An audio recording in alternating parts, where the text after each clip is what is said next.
Hello friends, నిన్న continuation blog అయితే ప్రసాదం అనేది అందరికీ కడుపు నిండా పెడతారు అని చెప్పాను కదా.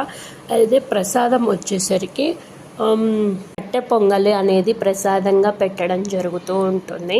కట్టె పొంగలి అయిపోయిన తర్వాత అంటే ప్రతి శనివారం ఇస్కాన్ టెంపుల్లో మహాలక్ష్మీపురంలో ఉన్న ఇస్కాన్ టెంపుల్లో అయితే అన్నదానం అయితే చేయడం జరుగుతూ ఉంటుంది.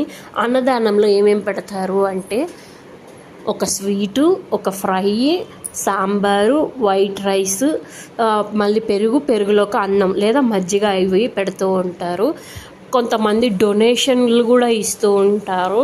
లేదు కొంతమంది ఏం చేస్తారంటే అక్కడ అన్నం తిన్న తర్వాత ఫోటో స్కానర్ అయితే ఉంటుంది. ఆ స్కానర్ ద్వారా కూడా డొనేషన్ అయితే ఇవ్వడం జరుగుతూ ఉంటుంది. మీకు తెలుసా లేదా అనేది కామెంట్ చేయండి. 6 రూపాయలు అక్కడున్న 3 రూపాయలు రెండవ రూపం